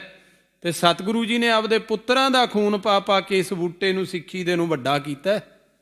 ਸਤਿਗੁਰੂ ਜੀ ਕਹਿੰਦੇ, ਮਰ ਜਾਓ ਜਾਂ ਮਾਰੋ ਤੁਮੇ ਅੱਲਾ ਕੋ ਬਖਸ਼ਾ, ਰੱਬ ਕੋ ਨਾ ਵਿਸਾਰੋ ਤੁਮੇ ਅੱਲਾ ਕੋ ਬਖਸ਼ਾ, ਸਿੱਖੀ ਕੋ ਉਭਾਰੋ ਤੁਮੇ ਅੱਲਾ ਕੋ ਬਖਸ਼ਾ। ਸਤਿਗੁਰੂ ਜੀ ਅੱਗੇ ਕਹਿੰਦੇ, ਖੁਆਇਸ਼ ਹੈ ਤੁਮੇ, ਮੇਰੇ ਮਨ ਦੇ ਵਿੱਚ ਇੱਕ ਖੁਆਇਸ਼ ਆ। ਮਹਾਰਾਜ ਕਹਿੰਦੇ ਆਪਦੇ ਪੁੱਤਰ ਨੂੰ, ਕਹਿੰਦੇ ਖੁਆਇਸ਼ ਹੈ ਤੁਮੇ ਤੇਗ ਚਲਾਤੇ ਦੇਖੇ। ਮਨ ਦੇ ਵਿੱਚ ਕਹਿੰਦੇ ਖੁਆਇਸ਼ ਹੈ, ਜੁਝਾਰ ਸਿਆਂ ਤੈਨੂੰ ਜੰਗ ਦੇ ਮੈਦਾਨ 'ਚ ਤਲਵਾਰ ਚਲਾਉਂਦੇ ਨੂੰ ਦੇਖਾਂ। ਤੇ ਫਿਰ ਅਗਲੀ ਗੱਲ ਸੰਗਤ ਜੀ, ਗੁਰੂ ਪਾਤਸ਼ਾਹ ਜੀ ਨੇ ਕਹਿ ਦਿੱਤਾ, ਕਹਿੰਦੇ ਕਲੇਜੇ ਮੇਂ ਤੁਮੇ ਆਪਣੇ ਨੇਜਾ ਖਾਤੇ ਦੇਖੇ। ख्वाहिश है तुम्हें तलवार चलाते देखें, तेग चलाते देखें, कलेजे में अपने तुम्हें नेजा खाते देखें। कोई इहो जिहा बाप होवेगा जिहड़ा आपदे पुੱਤ ਨੂੰ ਕਹਿੰਦਾ ਹੋਵੇ भी तेरे मैं छाती दे विच नेजा वजदा देखना चाहुंदा। ते संगत जी जदों ये विचार होए, धन गुरु गोबिंद सिंह साहब महाराज जी दे छोटे पुत्र साहिबजादा बाबा जुझार सिंह जी का खून होर भी खौलिया। ते खून खौलिया ते घोड़े दे अड्डी लाई, जंग दे मैदान दे वल नूं खिच दित्ती तैयारी। नाल 7 सिंह होर है, 8 सिंह गुरु पातशाह जी ने 8 की गिणती बना के जथे बना के भेजने शुरू किए सी। उन्हां 8 दे विचों एक साहिबजादा जुझार सिंह जी है, 7 गुरु पातशाह जी दे जानो प्यारे सिंह ने नाल। ते जंग दे मैदान दे विच चले गए। ते जांदियां सारी कहंदे साहिबजादा बाबा अजीत सिंह जी दे वांग जुझार सिंह जी ने जंग दे मैदान दे विच तड़थल्ली मचा दित्ती दुश्मनां दी। इन्ना तेज वार करना तलवार दा, जिहड़ा खंजर गुरु पातशाह ने सौंपिया उहनूं इन्नी वीरता दे नाल चलाउणा, कहंदे दुश्मन नूं नेड़े नहीं लगण दित्ता। ते एक वार दुश्मन पिछे नूं दौड़न लग पे सी। साहिबजादा बाबा जुझार सिंह दी वीरता नूं देखदिआं, उन्हां सिंघां दी वीरता नूं देखदिआं पिछे वल नूं दौड़ पे सी। फिर कहंदे उत्थे ही सूबेदार उसे जबरदस्त खां ने रोके सारे, कहंदे भज्जणा नहीं, ये किन्ना कि चिर लड़नगे, जिन्ना कि ये तो भुक्कण भाणे है, असीं तां रज्जे हैं, पेट भी भरे हुए है, ये तां ठंड दे छांगे होए आ, सानूं ते ठंड भी नहीं लगदी, असीं तां वो भी मोटे कपड़े पाए हुए आ। कहंदे दौड़ना नहीं, ये पहलां वाले नूं जिउंदे नहीं फड़ सके तां गोबिंद दे आ पुत्तर नूं जिउंदे नूं फड़ना। ते गुरु गोबिंद सिंह महाराज जी दे छोटे लाल साहिबजादा बाबा जुझार सिंह जी ने गरज के कहा, कहंदे जे तुहाडे चों कोई मर्द है, तुसीं जिउंदे नूं मैनूं फड़न दी गल करदे हो, मेरे नेड़े लग के दिखाओ। जबरदस्त खां नूं कहा, कहंदे जबरदस्त सूबेदारा, जे तूं कहंदा मैं मर्द दा पुत्तर हां ते तूं मेरे नेड़े हो के दिखा, तैनूं स्वाद ते फेर देवांगा। ते साहिबजादा बाबा जुझार सिंह जी दे जदों नेड़े होण लगदे सी ना संगत जी, इन्ना तेज वार करदे सी, किसे नूं नेड़े नहीं लगण दिंदे सी। पर फिर इन्हां ने सारियां ने एक जुगत बनाई जंग दे मैदान दे विच भी, ये कल्ले कल्ले नूं जां 5-7 नूं नेड़े नहीं होण दिंदे, सारे दे सारे इहदे ते हमला करो चारों पासियों। ते उस शेर दे उपर साहिबजादा बाबा जुझार सिंह जी दे उपर सारियां ने रल के हमला कीता। ते जिहड़ी गुरु पातशाह जी दी विचार होई सी ना, नेजा तुम्हें अपने कलेजे में खाते देखे, बोली ना मैं विचार, कलेजे में तुम्हें नेजा खाते देखे। कहंदे एक दुश्मन ने पिछे दी वार कीता साहिबजादा बाबा जुझार सिंह जी ते नेजे दा वार कीता, ते अग्गों दी छाती दे विच दी कढ दिता नेजा। वर्षा साहिबजादा बाबा जुझार सिंह जी दी छाती दे विच दी पार कर दिता। ते जदों वार होया ना संगत जी, घोड़े तो थल्ले उतर गए, क्योंकि पैर भी थिड़कड़ाउण लग पए, विच दी लंघ गया लोहे दा नेजा वर्षा। ते साहिबजादा बाबा जुझार सिंह जी ने थल्ले उतर के भी दुश्मनां नूं बड़ा लोहा चकाया। पर फिर दुश्मनां ने बड़े ही वार कीते साहिबजादा बाबा जुझार सिंह जी ते, इत्थे उन्हां दी शहादत होई। जदों धरती ते डिगदे आ ना संगत जी, दुश्मनां ने इत्थे ही नहीं भी चलो धरती ते डिग गए हुण ते सवास निकलण वाले आ, नहीं, वो नेजा विचों कढिया खिच के। ते जदों विचों कढिया ना संगत जी, ते दुश्मनां ने साहिबजादा बाबा जुझार सिंह जी की छाती दे उपर हाथी दा पैर रखवाया भी किते जिउंदा ना रह जावे। ते गुरु गोबिंद सिंह महाराज जी तीरां दी बुछाड़ करते रहे गढ़ी तो। शाम का समा होया, ਦੁਸ਼ਮਣ ਜੰਗ ਦੇ ਮੈਦਾਨ ਦੇ ਵਿੱਚ ਸ਼ਾਂਤੀ ਦੇ ਨਾਲ ਬੈਠ ਗਏ ਤੇ ਗੁਰੂ ਗੋਬਿੰਦ ਸਿੰਘ ਮਹਾਰਾਜ ਜੀ ਚੁੱਪ ਕੀਤੇ ਬੈਠੇ ਹੈ। ਸਿੰਘਾਂ ਨੇ ਪੁੱਛਿਆ, ਇੱਕ ਦੋ ਨੇ ਸੋਚਿਆ ਵੀ, ਵਿੱਚੋਂ ਸਿੰਘਾਂ ਨੇ ਮਨ ਦੀ ਵਿਚਾਰ ਵੀ ਬਣੀ ਵੀ ਹੋ ਸਕਦਾ ਹੈ ਗੁਰੂ ਗੋਬਿੰਦ ਸਿੰਘ ਮਹਾਰਾਜ ਜੀ ਦੇ ਮਨ ਦੇ ਵਿੱਚ ਪੁੱਤਰਾਂ ਦੇ ਜਾਣ ਦੀ ਕੋਈ ਦੁੱਖ ਤਕਲੀਫ ਹੋਵੇ। ਪਰ ਸੰਗਤ ਜੀ, ਧੰਨ ਗੁਰੂ ਗੋਬਿੰਦ ਸਿੰਘ ਮਹਾਰਾਜ ਜੀ ਨੂੰ ਜਦੋਂ ਪੁੱਛਣਾ ਕੀਤਾ ਨਾ, ਭਾਈ ਦਇਆ ਸਿੰਘ ਜੀ ਵਰਗਿਆਂ ਨੇ, ਭਾਈ ਸੰਗਤ ਸਿੰਘ ਜੀ ਵਰਗਿਆਂ ਨੇ, ਕਹਿੰਦੇ ਮਹਾਰਾਜ ਕਿਵੇਂ ਚੁੱਪ ਜੇ ਕਰਕੇ ਬੈਠ ਗਏ। ਧੰਨ ਗੁਰੂ ਗੋਬਿੰਦ ਸਿੰਘ ਮਹਾਰਾਜ ਜੀ ਕਹਿੰਦੇ ਭਾਈ ਤੁਹਾਡੇ ਨਾਲ ਨਾਰਾਜ਼ਗੀ ਹੈ। ਕਹਿੰਦੇ ਕਿਉਂ? ਕਹਿੰਦੇ ਜਦੋਂ ਵੱਡੇ ਪੁੱਤਰ ਨੂੰ ਮੈਂ ਲਾੜੀ ਮੌਤ ਵਿਆਹੁਣ ਵਾਸਤੇ ਤੋਰਿਆ ਸੀ, ਮੈਂ ਜਕਾਰਾ ਲਾਇਆ ਸੀ, ਕਿਉਂਕਿ ਜਦੋਂ ਘੋੜੇ ਤੋਂ ਥੱਲੇ ਡਿੱਗੇ ਸੀ ਸਾਹਿਬਜ਼ਾਦਾ ਬਾਬਾ ਅਜੀਤ ਸਿੰਘ ਜੀ, ਉਦੋਂ ਗੁਰੂ ਪਾਤਸ਼ਾਹ ਨੇ ਬੋਲੇ ਸੋ ਨਿਹਾਲ ਦਾ ਜਕਾਰਾ ਲਾਇਆ। ਸਿੰਘਾਂ ਦੇ ਮਨ ਦੇ ਵਿੱਚ ਅਫਸੋਸ ਸੀ, ਪਰ ਉਹਨਾਂ ਨੇ ਜਕਾਰੇ ਦਾ ਜਵਾਬ ਨਾ ਦਿੱਤਾ। ਫਿਰ ਬਾਬਾ ਜੁਝਾਰ ਸਿੰਘ ਜੀ ਜਦੋਂ ਘੋੜੇ ਤੋਂ ਥੱਲੇ ਉਤਰਦੇ ਆ, ਨੇਜਾ ਵਿੱਚ ਦੀ ਲੰਘਿਆ ਹੋਇਆ, ਪਾਤਸ਼ਾਹ ਨੇ ਦੇਖਿਆ ਵੀ ਹੁਣ ਮੇਰੇ ਪੁੱਤਰ ਦੀ ਸ਼ਹਾਦਤ ਹੋਣ ਵਾਲੀ ਹੈ। ਸਤਿਗੁਰਾਂ ਨੇ ਜਕਾਰਾ ਲਾਇਆ ਬੋਲੇ ਸੋ ਨਿਹਾਲ ਦਾ, ਪਰ ਸਿੰਘਾਂ ਨੇ ਜਵਾਬ ਨਾ ਦਿੱਤਾ। ਮਹਾਰਾਜ ਜੀ ਕਹਿੰਦੇ ਮੇਰੇ ਦੋਨੇ ਪੁੱਤਰਾਂ ਨੂੰ ਮੈਂ ਸਜਾ ਕੇ ਤੋਰਿਆ ਸੀ ਮੌਤ ਵਿਆਹੁਣ ਵਾਸਤੇ, ਪਰ ਜਦੋਂ ਵਿਆਹੁਣ ਲੱਗੇ ਸੀ ਉਦੋਂ ਮੈਂ ਜਕਾਰਾ ਲਾਇਆ ਸੀ, ਤੁਸੀਂ ਭਾਈ ਜਕਾਰੇ ਦਾ ਜਵਾਬ ਕਿਉਂ ਨਹੀਂ ਦਿੱਤਾ? ਸਾਰਿਆਂ ਦੀਆਂ ਅੱਖਾਂ ਭਰ ਆਈਆਂ ਸੰਗਤ ਜੀ। ਗੁਰੂ ਗੋਬਿੰਦ ਸਿੰਘ ਮਹਾਰਾਜ ਜੀ ਦੇ ਪੁੱਤਰਾਂ ਦੀ ਸ਼ਹਾਦਤ ਹੋਈ, ਰਾਤ ਦਾ ਸਮਾਂ ਹੋਇਆ। ਰਾਤ ਨੂੰ ਸਾਰੇ ਸਿੰਘਾਂ ਨੇ ਵਿਚਾਰ ਕੀਤੀ, ਕਹਿੰਦੇ ਮਹਾਰਾਜ ਤੁਸੀਂ ਗੜ੍ਹੀ ਨੂੰ ਛੱਡ ਕੇ ਚਲੇ ਜਾਓ। ਜਿਹੜੇ ਉੱਥੇ ਸਿਆਣੇ ਸਿੰਘ ਸੀ ਨਾ, ਗੁਰੂ ਸਾਹਿਬ ਨਾਲੋਂ ਉਮਰ ਦੇ ਵਿੱਚ ਵੱਡੇ ਸੀ, ਉਹਨਾਂ ਸਾਰਿਆਂ ਨੇ ਵਿਚਾਰ ਕਰਕੇ ਕਿਹਾ ਮਹਾਰਾਜ ਜੀ ਤੁਸੀਂ ਕਿਲੇ ਨੂੰ ਛੱਡ ਦੇਵੋ, ਗੜ੍ਹੀ ਨੂੰ ਛੱਡ ਦੇਵੋ, ਤੁਸੀਂ ਚਲੇ ਜਾਓ। ਮਹਾਰਾਜ ਕਹਿੰਦੇ ਨਹੀਂ, ਅੱਜ ਤੇ ਮੈਂ ਮਨ ਦੇ ਵਿੱਚ ਇਰਾਦਾ ਬਣਾ ਕੇ ਆਇਆ ਵੀ ਜਾਂ ਦੁਸ਼ਮਣਾਂ ਨੂੰ ਹਰਾਵਾਂਗਾ ਜਾਂ ਆਪ ਖੁਦ ਮਰ ਜਾਵਾਂਗਾ। ਤੇ ਸਾਰਿਆਂ ਨੇ ਕਿਹਾ ਨਹੀਂ ਮਹਾਰਾਜ, ਤੁਹਾਨੂੰ ਪੰਥ ਨੂੰ ਤੁਹਾਡੀ ਅਜੇ ਬੜੀ ਜ਼ਰੂਰਤ ਹੈ, ਸਾਡੇ ਵਰਗੇ ਸਿੰਘ ਤੁਸੀਂ ਹੋਰ ਪੈਦਾ ਕਰ ਲਓਗੇ, ਪਰ ਗੁਰੂ ਨਹੀਂ ਦੁਬਾਰਾ ਸਿੰਘਾਂ ਨੂੰ ਮਿਲਣਾ, ਅਜੇ ਕਾਰਜ ਬੜੇ ਕਰਨ ਵਾਲੇ ਪਏ ਆ। ਗੁਰੂ ਪਾਤਸ਼ਾਹ ਜੀ ਨੇ ਅੱਧੀ ਰਾਤ ਤੱਕ ਮਨ ਦੇ ਵਿੱਚ ਇਹ ਵਿਚਾਰ ਬਣਾ ਕੇ ਰੱਖੀ, ਸੋਚਦੇ ਰਹੇ ਸਤਿਗੁਰੂ ਪਾਤਸ਼ਾਹ ਵੀ ਹਾਂ ਅਜੇ ਉਹ ਯੋਧਾ ਪੈਦਾ ਨਹੀਂ ਹੋਇਆ ਜਿਹੜਾ ਇਸ ਸੰਸਾਰ, ਇਸ ਪੰਜਾਬ ਭਾਰਤ ਦੀ ਇੱਟ ਨਾਲ ਇੱਟ ਦੁਸ਼ਮਣਾਂ ਦੀ ਖੜਕਾ ਦੇਵੇ। ਉਹ ਹਜੇ ਭਾਈ ਬੰਦਾ ਸਿੰਘ ਬਹਾਦਰ ਜੀ ਵੱਲ ਗੁਰੂ ਪਾਤਸ਼ਾਹ ਦੀ ਨਜ਼ਰ ਸੀ, ਹਜੇ ਉਧਰ ਦਾ ਗੁਰੂ ਪਾਤਸ਼ਾਹ ਦਾ ਜਾਣ ਵਾਲਾ ਕਾਰਜ ਸਾਰਾ ਰਹਿੰਦਾ ਸੀ। ਸਰਹੰਦ ਦੀ ਇੱਟ ਨਾਲ ਇੱਟ ਖੜਕਾਉਣ ਵਾਲੀ ਸੀ, ਦਿੱਲੀ ਤੇ ਜਿੱਤ ਪ੍ਰਾਪਤ ਕਰਨ ਵਾਲੀ ਸੀ। ਗੁਰੂ ਪਾਤਸ਼ਾਹ ਨੇ ਸਾਰੀ ਵਿਚਾਰ ਨੂੰ ਸੋਚਦਿਆਂ ਸਿੰਘਾਂ ਨਾਲ ਰਾਏ ਮਸ਼ਵਰਾ ਕਰਕੇ ਸਤਿਗੁਰੂ ਜੀ ਰਾਤ ਨੂੰ ਗੜ੍ਹੀ ਦੇ ਵਿੱਚੋਂ ਜਾਂਦੇ ਆ। ਤੇ ਜਦੋਂ ਜਾਣ ਲੱਗੇ ਉਦੋਂ ਗੁਰੂ ਪਾਤਸ਼ਾਹ ਜੀ ਨੇ ਆਪ ਦਾ ਕਲੰਗੀ ਉਤਾਰੀ ਤੇ ਭਾਈ ਸੰਗਤ ਸਿੰਘ ਜੀ ਦੇ ਸੀਸ ਤੇ ਸਜਾ ਦਿੱਤੀ। ਇੱਥੇ ਕਈਆਂ ਨੇ ਭਾਈ ਜੈਤੇ ਦੇ ਸੀਸ ਤੇ ਕਹਿ ਦਿੱਤਾ, ਜੈਤਾ ਜੀ ਤੇ ਸ਼ਹਾਦਤ ਪ੍ਰਾਪਤ ਕਰ ਗਏ ਸੀ ਗੜ੍ਹੀ ਦੇ ਵਿੱਚ ਹੀ। ਭਾਈ ਸੰਗਤ ਸਿੰਘ ਦੀ ਸ਼ਕਲ ਗੁਰੂ ਗੋਬਿੰਦ ਸਿੰਘ ਮਹਾਰਾਜ ਜੀ ਦੇ ਨਾਲ ਮਿਲਦੀ ਸੀ, ਕੁਛ ਨਾ ਕੁਛ ਮੇਲ ਖਾਂਦੀ ਸੀ। ਗੁਰੂ ਪਾਤਸ਼ਾਹ ਜੀ ਨੇ ਉਹਨਾਂ ਦੇ ਸੀਸ ਤੇ ਕਲੰਗੀ ਸਜਾਈ ਤੇ ਸਤਿਗੁਰੂ ਜੀ ਨੇ ਤਾੜੀ ਮਾਰ ਕੇ ਗੜ੍ਹੀ ਦੇ ਵਿੱਚੋਂ ਜਾਣਾ ਕੀਤਾ। ਗੁਰੂ ਪਾਤਸ਼ਾਹ ਜੀ ਦੇ ਨਾਲ ਇੱਥੇ 3 ਸਿੱਖ ਨਿਕਲਦੇ ਆ ਗੜ੍ਹੀ ਦੇ ਵਿੱਚੋਂ, ਭਾਈ ਦਇਆ ਸਿੰਘ ਜੀ 5 ਪਿਆਰੇ, ਭਾਈ ਧਰਮ ਸਿੰਘ ਜੀ 5 ਪਿਆਰੇ ਤੇ ਭਾਈ ਮਾਨ ਸਿੰਘ ਜੀ। ਇਹ ਤਿੰਨੋਂ ਗੁਰੂ ਪਾਤਸ਼ਾਹ ਜੀ ਦੇ ਨਾਲ ਗੜ੍ਹੀ ਦੇ ਵਿੱਚੋਂ ਨਿਕਲਦੇ ਆ। ਤੇ ਸਤਿਗੁਰੂ ਜੀ ਨੇ ਜਦੋਂ ਨਿਕਲੇ ਨਾ ਗੜ੍ਹੀ ਦੇ ਬਾਹਰ, ਤੇ ਮਹਾਰਾਜ ਜੀ ਨੇ ਆਪਦੇ ਜੋ ਜੋੜੇ ਪਾਏ ਹੋਏ ਸੀ ਪੈਰਾਂ ਦੇ ਵਿੱਚ ਉਹ ਉਤਾਰ ਦਿੱਤੇ। ਭਾਈ ਦਇਆ ਸਿੰਘ ਜੀ ਕਹਿੰਦੇ ਮਹਾਰਾਜ ਪੋਹ ਦੀ ਰਾਤ ਹੈ, ਠੰਡ ਬੜੀ ਪੈਂਦੀ ਹੈ, ਸਤਿਗੁਰੂ ਪਾਤਸ਼ਾਹ ਤੁਸੀਂ ਪੈਰਾਂ ਦੇ ਵਿੱਚੋਂ ਜੋੜੇ ਕਿਉਂ ਉਤਾਰ ਦਿੱਤੇ? ਦੇਖੋ ਆਪਾਂ ਗੁਰੂ ਦੀ ਮੋਹਰ ਨੂੰ ਮੋਹਰ ਨਹੀਂ ਸਮਝਿਆ, ਕੇਸ ਗੁਰੂ ਕੀ ਮੋਹਰ ਹਨ, ਗੁਰੂ ਪਾਤਸ਼ਾਹ ਦਾ ਹੁਕਮ ਹੈ ਸਾਡੇ ਲਈ। ਕੇਸਾਂ ਦੀ ਗੁਰੂ ਪਾਤਸ਼ਾਹ ਨੇ ਦੇਖੋ ਕਿੰਨਾ ਸਤਿਕਾਰ ਕੀਤਾ। ਤੇ ਸਤਿਗੁਰੂ ਜੀ ਨੇ ਜੁੱਤੀ ਉਤਾਰ ਦਿੱਤੀ। ਤੇ ਭਾਈ ਸਾਹਿਬ ਜੀ ਨੇ ਜਦੋਂ ਸਵਾਲ ਕੀਤਾ ਮਹਾਰਾਜ ਜੋੜੇ ਕਿਉਂ ਉਤਾਰਦੇ ਹੋ? ਗੁਰੂ ਗੋਬਿੰਦ ਸਿੰਘ ਮਹਾਰਾਜ ਕਹਿੰਦੇ ਭਾਈ ਦਇਆ ਸਿਆਂ, ਜਦੋਂ ਜਿਹੜੇ ਰਸਤੇ ਵਿੱਚ ਦੀ ਅਸੀਂ ਜੰਗ ਦੇ ਮੈਦਾਨ ਦੇ ਵਿੱਚ ਦੀ ਨਿਕਲਣਾ ਨਾ, ਇਸ ਰਸਤੇ 'ਚ ਜੰਗ ਦੇ ਵਿੱਚ ਜੂਝਦਿਆਂ ਕਈ ਮੇਰੇ ਸਿੱਖਾਂ ਦੀਆਂ ਦਸਤਾਰਾਂ ਵੀ ਉਤਰੀਆਂ ਹੋਣਗੀਆਂ, ਕਈਆਂ ਦੇ ਜੂੜੇ ਵੀ ਖੁੱਲ੍ਹ ਗਏ ਹੋਣਗੇ, ਕੇਸ ਖਿੰਡੇ ਪਏ ਹੋਣੇ ਆ ਧਰਤੀ ਤੇ। ਮਹਾਰਾਜ ਕਹਿੰਦੇ ਜਦੋਂ ਮੈਂ ਜਾਵਾਂਗਾ ਕਿਤੇ ਮੇਰੇ ਪੈਰ ਉਹਨਾਂ ਸਿੱਖਾਂ ਦੇ ਕੇਸਾਂ ਨੂੰ ਨਾ ਲੱਗ ਜਾਣ। ਆਖੋ ਸਤਿਨਾਮ ਸ਼੍ਰੀ ਵਾਹਿਗੁਰੂ। ਗੁਰੂ ਦੇ ਪਿਆਰ ਦੇਖੋ ਮਨ 'ਚ ਕਿੰਨਾ, ਕੇਸਾਂ ਪ੍ਰਤੀ ਵੀ ਪਿਆਰ ਸਤਿਕਾਰ।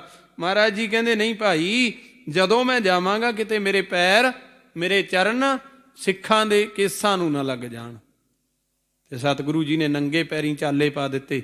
ਸਤਿਗੁਰਾਂ ਨੇ ਜਾਂਦਿਆਂ ਸਾਰ ਜਿਵੇਂ ਆਨੰਦਪੁਰ ਗੁਰੂ ਪਾਤਸ਼ਾਹ ਲਲਕਾਰ ਕੇ ਨਿਕਲੇ ਸੀ, ਇੱਦਾਂ ਹੀ ਗੁਰੂ ਜੀ ਲਲਕਾਰ ਕੇ ਗੜ੍ਹੀ ਦੇ ਵਿੱਚੋਂ ਨਿਕਲਿਆ ਦੁਸ਼ਮਣਾਂ ਨੂੰ। ਦੁਸ਼ਮਣਾਂ ਦੇ ਵਿੱਚ ਹਫੜਾ ਦਫੜੀ ਮੱਚੀ। ਵੀ ਇੱਥੋਂ ਨਿਕਲ ਚੱਲੇ ਐ। ਹਫੜਾ ਦਫੜੀ ਦੇ ਵਿੱਚ ਗੁਰੂ ਜੀ 4 ਪਾਸਿਆਂ ਨੂੰ ਵੰਡੇ ਗਏ ਸਾਰੇ ਸਿੰਘ। ਭਾਈ ਦਇਆ ਸਿੰਘ ਹੋਰ ਰਸਤੇ ਹੋਏ, ਭਾਈ ਧਰਮ ਸਿੰਘ ਹੋਰ ਰਸਤੇ ਹੋ ਗਏ, ਭਾਈ ਮਾਨ ਸਿੰਘ ਹੋਰ ਰਸਤੇ। ਗੁਰੂ ਗੋਬਿੰਦ ਸਿੰਘ ਮਹਾਰਾਜ ਜੀ ਇਕੱਲੇ ਅਲੱਗ ਰਸਤੇ 'ਤੇ ਚਲੇ ਗਏ। ਅਤੇ ਸਤਿਗੁਰੂ ਜੀ ਨੰਗੇ ਪੈਰ ਹੈ, ਪੱਗ ਡੰਡੀਆਂ ਨੇ, ਪਥਰੀਲਾ ਰਾਹ ਹੈ ਸੰਗਤ ਜੀ, ਕਿਤੇ ਕੰਡੇ ਵਿਛੇ ਹੋਏ ਆ, ਰਾਤ ਦੇ ਹਨੇਰੇ 'ਚ ਕਿਹੜਾ ਕੁਝ ਦਿਖਿਆ ਹੋਣਾ। ਅਤੇ ਗੁਰੂ ਪਾਤਸ਼ਾਹ ਜੀ ਝਾੜੀਆਂ ਜੰਗਲਾਂ ਦੇ ਵਿੱਚ ਦੀ ਹੁੰਦੇ ਹਵਾਏ ਕਿੱਥੇ ਪਹੁੰਚਦੇ ਹੈ? ਮਾਛੀਵਾੜੇ ਆ ਜਾਂਦੇ ਆ ਧੰਨ ਗੁਰੂ ਗੋਬਿੰਦ ਸਿੰਘ ਮਹਾਰਾਜ। ਅਤੇ ਜਦੋਂ ਮਾਛੀਵਾੜੇ ਆਏ ਨਾ ਸੰਗਤ ਜੀ, ਇੱਕ ਤਾਂ ਉਨੀਂਦਰ ਹੈ ਗੁਰੂ ਪਾਤਸ਼ਾਹ ਜੀ ਦੀਆਂ ਅੱਖਾਂ ਦੇ ਵਿੱਚ, ਕਈ ਦਿਨਾਂ ਦੇ ਉਨੀਂਦਰੇ ਹੈ। ਦੂਸਰਾ ਥਕਾਵਟ ਹੈ ਸਰੀਰ 'ਤੇ, ਦਿਨ ਭਰ ਤੇ ਰਾਤ ਭਰ ਜੰਗ ਲੜਦੇ ਰਹੇ ਗੁਰੂ ਪਾਤਸ਼ਾਹ। ਅਤੇ ਸੰਗਤ ਜੀ ਨਾਲ ਦੀ ਨਾਲ ਗੁਰੂ ਪਾਤਸ਼ਾਹ ਜੀ ਦੇ ਜ਼ਖਮ ਵੀ ਹੋਏ ਵੇ ਆ ਸਰੀਰ 'ਤੇ। ਕੰਡਿਆਂ ਨੇ, ਝਾੜੀਆਂ ਨੇ ਗੁਰੂ ਪਾਤਸ਼ਾਹ ਦੇ ਸਰੀਰ ਨੂੰ ਛਿੱਲ ਦਿੱਤਾ, ਪੈਰਾਂ ਦੇ ਵਿੱਚ ਜ਼ਖਮ ਨੇ। ਅਤੇ ਗੁਰੂ ਪਾਤਸ਼ਾਹ ਨੂੰ ਇੱਥੇ ਥਕਾਵਟ ਆਈ, ਮਾਛੀਵਾੜੇ ਪਹੁੰਚ ਕੇ ਜੰਗਲ ਦੇ ਵਿੱਚ। ਇੱਥੇ ਪੰਜਾਬੇ ਅਤੇ ਗੁਲਾਬੇ ਦਾ ਖੇਤ ਸੀ, ਇੱਥੇ ਖੂਹ ਸੀ, ਟਿੰਡਾਂ ਚੱਲਦੀਆਂ ਹੁੰਦੀਆਂ। ਅਤੇ ਧੰਨ ਗੁਰੂ ਗੋਬਿੰਦ ਸਿੰਘ ਮਹਾਰਾਜ ਜੀ ਨੇ ਇੱਕ ਖਾਲੀ ਟਿੰਡ ਚੁੱਕੀ, ਉਹਦਾ ਸਿਰਹਾਣਾ ਲਾ ਕੇ ਗੁਰੂ ਗੋਬਿੰਦ ਸਿੰਘ ਮਹਾਰਾਜ ਜੀ ਨੇ ਖੱਬਾ ਪਾਸਾ ਕਰਕੇ ਆਰਾਮ ਕਰਨਾ ਸ਼ੁਰੂ ਕਰ ਦਿੱਤਾ। ਪੈ ਗਏ ਗੁਰੂ ਪਾਤਸ਼ਾਹ ਜੀ ਇੱਥੇ। ਪਹਿਰ ਹੋਣ ਵਾਲੀ ਸੀ, ਦਿਨ ਚੜ੍ਹਨ ਵਾਲਾ ਸੀ। ਸਤਿਗੁਰੂ ਜੀ ਨੇ ਨਿਤਨੇਮ ਵੀ ਆਪਦਾ ਜੋ ਰੂਟੀਨ ਅਕਾਲ ਪੁਰਖ ਵੱਲੋਂ ਬਖਸ਼ਿਆ ਉਹ ਵੀ ਕਰਨਾ ਸੀ, ਪਰ ਥਕਾਵਟ ਬੜੀ ਸੀ ਸਰੀਰ 'ਤੇ। ਅਤੇ ਸਤਿਗੁਰੂ ਜੀ ਕਹਿੰਦੇ ਖੱਬਾ ਪਾਸਾ ਲੈ ਕੇ ਸੌਂ ਗਏ, ਅਤੇ ਸੱਜੇ ਹੱਥ ਦੇ ਵਿੱਚ ਸ਼ਮਸ਼ੀਰ ਫੜੀ ਹੋਈ ਆ, ਤਲਵਾਰ ਵੀ ਨਾਲ ਫੜੀ ਹੈ। ਅਤੇ ਗੁਰੂ ਪਾਤਸ਼ਾਹ ਸੌਂ ਗਏ ਟਿੰਡ ਦਾ ਸਿਰਹਾਣਾ ਲਾ ਕੇ। ਸਵੇਰ ਹੋਈ, ਦਿਨ ਚੜ੍ਹਿਆ। ਇੰਨੇ ਨੂੰ ਕਹਿੰਦੇ ਜਦੋਂ ਪਹਿ ਪਾਟੀ ਨਾ ਸੰਗਤ ਜੀ, ਅਤੇ ਸਾਰਿਆਂ ਨੂੰ ਰਸਤੇ ਦਿਖਣੇ ਸ਼ੁਰੂ ਹੋ ਗਏ। ਹੌਲੀ ਹੌਲੀ ਭਾਈ ਦਇਆ ਸਿੰਘ, ਭਾਈ ਧਰਮ ਸਿੰਘ, ਭਾਈ ਮਾਨ ਸਿੰਘ ਜੀ ਗੁਰੂ ਪਾਤਸ਼ਾਹ ਜੀ ਦੇ ਨਾਲ ਰਲ ਗਏ ਆ ਕੇ ਉਸੇ ਰਸਤੇ ਤੋਂ ਆਉਂਦੇ। ਅਤੇ ਜਦੋਂ ਮਿਲੇ ਉੱਥੇ ਗੁਰੂ ਪਾਤਸ਼ਾਹ ਜੀ ਨੇ ਨੇੜੇ ਇੱਕ ਖੂਹ ਦੇਖਿਆ। ਸਤਿਗੁਰਾਂ ਦਾ ਸਰੀਰ ਥੱਕਿਆ ਹੋਇਆ, ਥਕਾਵਟ ਦੇ ਵਿੱਚ ਹੈ। ਅਤੇ ਭਾਈ ਸਾਹਿਬ ਜੀ ਜਦੋਂ ਪਹੁੰਚਦੇ ਆ, ਦੇਖਦੇ ਆ ਗੁਰੂ ਪਾਤਸ਼ਾਹ ਜੀ ਨੂੰ, ਆ ਕੇ ਸਤਿਗੁਰਾਂ ਦੇ ਪੈਰ ਪੋਲੇ ਪੋਲੇ, ਨਾਲੇ ਤੇ ਨਮਸਕਾਰ ਕੀਤੀ ਸਤਿਗੁਰਾਂ ਨੂੰ।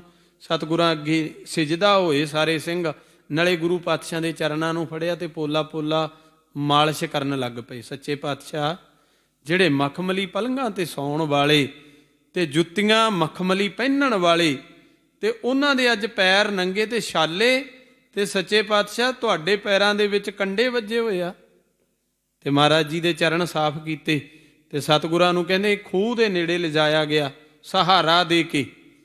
ਥਕਾਵਟ ਦੇ ਕਾਰਨ ਸਰੀਰ ਥੱਕ ਚੁੱਕਿਆ ਸੀ। ਭਾਈ ਦਇਆ ਸਿੰਘ ਜੀ ਵਰਗਿਆਂ ਦਾ ਸਹਾਰਾ ਲੈ ਕੇ ਗੁਰੂ ਪਾਤਸ਼ਾਹ ਪੰਜਾਬੇ ਅਤੇ ਗੁਲਾਬੇ ਦੇ ਖੂਹ ਦੇ ਨੇੜੇ ਹੁੰਦੇ ਆ। ਅਤੇ ਪਾਤਸ਼ਾਹ ਜੀ ਨੇ ਇੱਥੇ ਇਸ਼ਨਾਨ ਵੀ ਕੀਤਾ। ਮਾਛੀਵਾੜੇ ਜਾਈਏ ਨਾ ਸੰਗਤ ਜੀ, ਉਹ ਖੂਹ ਦਾ ਸਾਰਾ ਇਤਿਹਾਸ ਲਿਖਿਆ ਪਿਆ। ਅਤੇ ਸਤਿਗੁਰਾਂ ਨੇ ਫਿਰ ਜਦੋਂ ਸਰੀਰਕ ਥੋੜ੍ਹੀ ਤੰਦਰੁਸਤੀ ਆਈ, ਕਿਉਂਕਿ ਇਸ਼ਨਾਨ ਵੀ ਕਰ ਲਿਆ ਅਤੇ ਜਲ ਪਾਣੀ ਵੀ ਛਕਣਾ ਕੀਤਾ, ਫਿਰ ਪੰਜਾਬੇ ਅਤੇ ਗੁਲਾਬੇ ਨੂੰ ਪਤਾ ਚੱਲਿਆ ਵੀ ਗੋਬਿੰਦ ਸਿੰਘ ਜੀ ਸਾਡੇ ਗੁਰੂ ਪਾਤਸ਼ਾਹ ਇੱਥੇ ਪਹੁੰਚੇ ਹੋਏ ਆ। ਉਹ ਜਾ ਕੇ ਬੇਨਤੀ ਕੀਤੀ, ਮਹਾਰਾਜ ਤੁਸੀਂ ਸਾਡੇ ਘਰ ਚੱਲੋ। ਇੱਥੇ ਗੁਰੂ ਪਾਤਸ਼ਾਹ ਪੰਜਾਬੇ ਅਤੇ ਗੁਲਾਬੇ ਦੇ ਚੁਬਾਰੇ ਦੇ ਵਿੱਚ ਰੁਕਦੇ ਆ ਕੁਝ ਕੁ ਦਿਨ। ਨਾਲੇ ਤੇ ਖੁਰਾਕ ਦਿੱਤੀ ਗਈ ਸਿੰਘਾਂ ਨੂੰ ਅਤੇ ਗੁਰੂ ਪਾਤਸ਼ਾਹ ਨੂੰ ਪੰਜਾਬੇ ਗੁਲਾਬੇ ਵੱਲੋਂ। ਨਾਲੇ ਗੁਰੂ ਪਾਤਸ਼ਾਹ ਜੀ ਦੀ ਸੇਵਾ ਕੀਤੀ, ਬਸਤਰ ਤੱਕ ਬਦਲਵਾਏ ਗੁਰੂ ਪਾਤਸ਼ਾਹ ਦੇ। ਇੱਥੇ ਇੱਕ ਮਾਤਾ ਗੁਰਦਈ ਸੀ, ਜਿਹਨੇ ਇੱਕ ਸੋਹਣਾ ਕੱਪੜਾ ਬੁਣ ਕੇ ਖੱਦਰ ਗੁਰੂ ਪਾਤਸ਼ਾਹ ਲਈ ਰੱਖਿਆ ਹੋਇਆ ਸੀ। ਮਨ 'ਚ ਭਾਵਨਾ ਸੀ ਵੀ ਗੁਰੂ ਗੋਬਿੰਦ ਸਿੰਘ ਮਹਾਰਾਜ ਕਿਸੇ ਦਿਨ ਆਉਣ ਅਤੇ ਉਹਨਾਂ ਨੂੰ ਮੈਂ ਇਹ ਅਰਪਣ ਕਰਾਂ। ਅਤੇ ਗੁਰੂ ਪਾਤਸ਼ਾਹ ਜੀ ਦੇ ਕੋਲ ਜਦੋਂ ਪਤਾ ਚੱਲਿਆ ਸਿੱਖ ਸੰਗਤਾਂ ਨੂੰ ਵੀ ਪੰਜਾਬੇ ਦੇ ਘਰ ਗੁਰੂ ਪਾਤਸ਼ਾਹ ਰੁਕੇ ਹੋਏ ਆ, ਗੁਲਾਬੇ ਦੇ ਘਰ ਆਏ ਆ, ਫਿਰ ਇੱਥੇ ਸੰਗਤਾਂ ਦਾ ਆਉਣਾ ਜਾਣਾ ਵਧਣ ਲੱਗਿਆ ਇਹਨਾਂ ਦੇ ਘਰ। ਅਤੇ ਮਾਤਾ ਗੁਰਦਈ ਨੂੰ ਪਤਾ ਚੱਲਿਆ, ਗੁਰੂ ਪਾਤਸ਼ਾਹ ਅੱਗੇ ਆ ਕੇ ਉਹ ਕੱਪੜਾ ਬਸਤਰ ਰੱਖੇ ਅਤੇ ਮਹਾਰਾਜ ਜੀ ਨੂੰ ਕਿਹਾ, ਸੱਚੇ ਪਾਤਸ਼ਾਹ ਇੰਨੀ ਕੁ ਸੇਵਾ ਪ੍ਰਵਾਨ ਕਰਿਓ। ਧੰਨ ਗੁਰੂ ਗੋਬਿੰਦ ਸਿੰਘ ਮਹਾਰਾਜ ਜੀ ਨੂੰ ਉਹ ਵਸਤਰ ਕੱਪੜਾ ਦਿੱਤਾ। ਫਿਰ ਸੰਗਤ ਜੀ ਪੰਜਾਬੇ ਅਤੇ ਗੁਲਾਬੇ ਨੇ ਜਦੋਂ ਟੁਕੜੀਆਂ ਦੇਖੀਆਂ ਨਾ, ਮੁਗਲਾਂ ਦੀਆਂ ਫੌਜਾਂ ਦੀਆਂ ਟੁਕੜੀਆਂ ਜਾਂਦੀਆਂ ਦੇਖੀਆਂ ਵੀ ਇਹ ਤਾਂ ਲੱਭਦੇ ਫਿਰਦੇ ਆ ਗੁਰੂ ਗੋਬਿੰਦ ਸਿੰਘ ਮਹਾਰਾਜ ਜੀ ਨੂੰ, ਵੀ ਕਿਤੇ ਸਾਡੇ ਲਈ ਖਤਰਾ ਨਾ ਬਣ ਜਾਵੇ। ਉਹਨਾਂ ਨੇ ਫਿਰ ਗੁਰੂ ਪਾਤਸ਼ਾਹ ਜੀ ਦੇ ਅੱਗੇ ਬੇਨਤੀ ਕੀਤੀ, ਮਹਾਰਾਜ ਜੀ ਸਾਡੀ ਇਹ ਬੇਨਤੀ ਹੈ ਵੀ ਤੁਹਾਨੂੰ ਮੁਗਲ ਫੌਜਾਂ ਲੱਭਦੀਆਂ ਫਿਰਦੀਆਂ ਅਤੇ ਕਿਤੇ ਸਾਡੇ ਲਈ ਖਤਰਾ ਨਾ ਬਣ ਜਾਵੇ ਕੋਈ। ਮਹਾਰਾਜ ਕਹਿੰਦੇ ਕੋਈ ਨਹੀਂ ਭਾਈ, ਸਵੇਰ ਹੋਣ ਦਿਓ, ਅਸੀਂ ਚਲੇ ਜਾਵਾਂਗੇ। ਅਤੇ ਗੁਰੂ ਪਾਤਸ਼ਾਹ ਜੀ ਨੂੰ ਜਾਣ ਤੋਂ ਪਹਿਲਾਂ ਇੱਥੇ ਗਨੀ ਖਾਂ ਅਤੇ ਨਬੀ ਖਾਂ, ਦੋ ਮੁਗਲ ਪਠਾਨ, ਅੱਜ ਅਸੀਂ ਜਾਂਦੇ ਹਾਂ ਨਾ ਗੁਰੂ ਪਾਤਸ਼ਾਹ ਜੀ ਦੇ ਧਾਰਮਿਕ ਸਥਾਨ ਮਾਛੀਵਾੜੇ ਕਦੇ ਜਾਂਦੇ ਹਾਂ, ਉੱਥੇ ਗੁਰੂ ਪਾਤਸ਼ਾਹ ਜੀ ਦੇ ਦਰਬਾਰ ਦੇ ਸਾਹਮਣੇ ਗਨੀ ਖਾਂ ਤੇ ਨਵੀ ਖਾਂ ਦੀਆਂ ਕਬਰਾਂ ਨੇ, ਉਹਨਾਂ ਨੂੰ ਅਸੀਂ ਸਤਿਕਾਰ ਸਹਿਤ ਫਤਿਹ ਬੁਲਾਉਂਦੇ ਹਾਂ। ਕਈ ਤੇ ਸੰਗਤ ਜੀ ਚਲੋ ਉੱਥੇ ਸਿਜਦਾ ਵੀ ਕਰ ਦਿੰਦੇ ਆ, ਨਮਸਕਾਰ ਵੀ ਕਰ ਦਿੰਦੇ ਆ। ਮਹਾਰਾਜ ਜੀ ਨੇ ਇਹ ਵਚਨ ਵਰਤਿਆ ਸੀ ਵੀ ਮੇਰੇ ਸਿੱਖ ਤੁਹਾਡਾ ਸਤਿਕਾਰ ਕਰਦੇ ਰਹਿਣਗੇ ਸਦਾ ਲਈ, ਪੂਜਦੇ ਨਹੀਂ ਗਿਆ ਸੀ। ਇੱਕ ਗੱਲ ਨੂੰ ਨੋਟ ਕਰਿਓ ਨਾਲ ਦੀ ਨਾਲ, ਗੁਰੂ ਨੇ ਪੂਜਣ ਦੀ ਗੱਲ ਕਿਤੇ ਨਹੀਂ ਕੀਤੀ ਵੀ ਪੂਜਣਗੇ ਮੇਰੇ ਸਿੱਖ। ਗੁਰੂ ਨੇ ਗੱਲ ਕੀਤੀ ਹੈ ਸਤਿਕਾਰ ਦੀ। ਮਹਾਰਾਜ ਕਹਿੰਦੇ ਮੇਰੇ ਸਿੱਖ ਭਾਈ ਤੁਹਾਡਾ ਸਦਾ ਲਈ ਸਤਿਕਾਰ ਕਰਦੇ ਰਹਿਣਗੇ। ਤੇ ਫਿਰ ਗੁਰੂ ਪਾਤਸ਼ਾਹ ਜੀ ਨੂੰ ਇੱਥੇ ਗਨੀ ਖਾਂ ਤੇ ਨਵੀ ਖਾਂ ਆ ਕੇ ਆਪਦੇ ਘਰ ਲੈ ਗਏ। ਕਹਿੰਦੇ ਮਹਾਰਾਜ ਤੁਸੀਂ ਸਾਡੇ ਤੇ ਰਹਿਮਤ ਕਰੋ, ਸਾਡੇ ਘਰ ਚੱਲੋ। ਤੇ ਗੁਰੂ ਪਾਤਸ਼ਾਹ ਜੀ ਫਿਰ ਇੱਥੇ ਗਏ। ਜਦੋਂ ਉੱਥੇ ਪਹੁੰਚੇ ਫਿਰ ਉਹਨਾਂ ਨੇ ਗਨੀ ਖਾਂ ਤੇ ਨਵੀ ਖਾਂ ਨੇ ਗੁਰੂ ਸਾਹਿਬ ਜੀ ਦੇ ਨਾਲ ਕੁਝ ਕੁ ਦਿਨ ਰੁਕੇ ਹੈ ਗੁਰੂ ਪਾਤਸ਼ਾਹ ਉੱਥੇ ਉਹਨਾਂ ਦੇ ਘਰ। ਫਿਰ ਇੱਕ ਵਿਚਾਰ ਕੀਤੀ, ਮਹਾਰਾਜ ਦੇਖੋ ਤੁਹਾਨੂੰ ਸੌਖੇ ਤੌਰ ਤੇ ਤਾਂ ਇੱਥੋਂ ਨਿਕਾਲਣਾ ਕੱਢਣਾ ਬਹੁਤ ਔਖਾ ਹੈ, ਆਪਾਂ ਕੋਈ ਤਰਕੀਬ ਬਣਾ ਕੇ ਤੁਹਾਨੂੰ ਇੱਥੋਂ ਕੱਢ ਸਕਦੇ ਹਾਂ, ਕਿਉਂਕਿ ਦੁਸ਼ਮਣ ਚਾਰੇ ਪਾਸੋਂ ਫੈਲ ਗਏ। ਮਹਾਰਾਜ ਜੀ ਨੂੰ ਕਹਿਣ ਲੱਗੇ ਸੱਚੇ ਪਾਤਸ਼ਾਹ ਤੁਸੀਂ ਸਾਡੇ ਅੱਲਾ ਹੋ, ਤੁਸੀਂ ਸਾਡੇ ਪੀਰ ਹੋ, ਜੇ ਤੁਹਾਨੂੰ ਉੱਚਦੇ ਪੀਰ ਦਾ ਰੂਪ ਦੇ ਦਈਏ ਕੋਈ ਸਾਥੋਂ ਗਲਤ ਕੰਮ ਨਹੀਂ ਹੋਵੇਗਾ, ਉਹ ਸਹੀ ਕਰਾਂਗੇ ਅਸੀਂ। ਸਤਿਗੁਰੂ ਜੀ ਕਹਿਣ ਲੱਗੇ, ਕਹਿੰਦੇ ਫਿਰ ਉਹਦੇ ਲਈ ਕੀ ਕਰਨਾ ਪੈਂਦਾ ਭਾਈ, ਕਿਉਂਕਿ ਜਾਣੀ ਜਾਣ ਪਾਤਸ਼ਾਹ ਸੀ, ਫਿਰ ਵੀ ਗਨੀ ਖਾਂ ਨਵੀ ਖਾਂ ਦੀ ਰਾਇ ਜਾਣਨੀ ਚਾਹੀ। ਕਹਿੰਦੇ ਮਹਾਰਾਜ ਉਹਦੇ ਲਈ ਨੀਲੇ ਵਸਤਰ ਪਹਿਨਣੇ ਪੈਣਗੇ ਤੇ ਸਿਰ ਦੇ ਕੇਸ ਤੁਹਾਨੂੰ ਖੁੱਲ੍ਹੇ ਛੱਡਣੇ ਪੈਣੇ ਆ। ਮਹਾਰਾਜ